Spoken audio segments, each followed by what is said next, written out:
কলকাতাকে এগিয়ে নিয়ে যেতে হবে, দেশকে এগিয়ে নিয়ে যাওয়ার জন্য। এবং অত্যন্ত একটা ভীষণ ভালো লাগার বিষয়, আমরা যখন পৌঁছালাম মাননীয় প্রধানমন্ত্রীর বাসভবনে, সঙ্গে সঙ্গে আমাদেরকে একটা মার্কশিট ধরিয়ে দেওয়া হলো। যে মার্কশিটটা দেখে সত্যি সত্যি আপ্লুত লাগছিল। আমি নিজেও কোনোদিন হয়তো দেখিনি যে আমার যে social media, Facebook, Twitter, Instagram, সেখানে কতগুলি পোস্ট হয়েছে, কত লাইক হয়েছে, কত শেয়ার হয়েছে, কত রিচ হয়েছে, একটা মার্কশিট দিয়ে বলা হলো যে আমাদের যে কর্মকাণ্ড, দেশের যে কর্মকাণ্ড, সেই কর্মকাণ্ড মানুষের সামনে আমাদেরকে তুলে ধরতে হবে। প্রধানমন্ত্রীর সঙ্গে বৈঠক খুব সুন্দর পরিবেশের মধ্যে হয়েছে। উনি মূলত আজকে বললেন যে কলকাতা, ভুবনেশ্বর এবং গুয়াহাটি এদিক থেকে কত শ্রমিকরা ভারতবর্ষের বিভিন্ন প্রান্তে যায়। ওয়েস্টার্ন এলাকা এর জন্য ডেভেলপ করে যাচ্ছে, কিন্তু ইস্টার্ন জোনে সেই পরিমাণ ডেভেলপমেন্ট হচ্ছে না।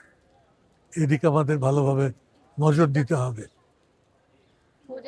তারপরে ব্যক্তিগত কথার মধ্যে দিয়ে বক্তব্যে বললেন যে 40 বছর হয়ে গেলে সবাই একবার করে মাসে বা বছরে হেলথ চেক আপ করাবে। কতজন যোগাসন করেন, হাত তুলুন। স্বাস্থ্যের দিকে নজর দিতে হবে, এটা একটা বড় সম্পদ আমাদের। তারপরে উনি বললেন যে ইন্ডিয়া একটা পরিবারের মতো আমাদের, এটা ক্রমশ শক্তিশালী হচ্ছে।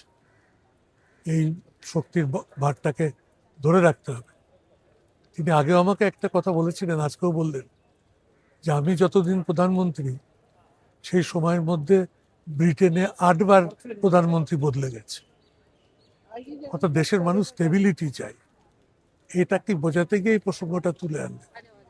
এবং তিনি সকলের সঙ্গে বসে রীতিমতো টেবিলে কফি খেলেন, আমাদের এমপিদের সঙ্গে, বিভিন্ন ক্ষেত্রে যারা কালচারালি ওয়ার্ল্ডে আছে তাদের সঙ্গে আলাদা করে কথা বললেন। Overall it was a very good meeting.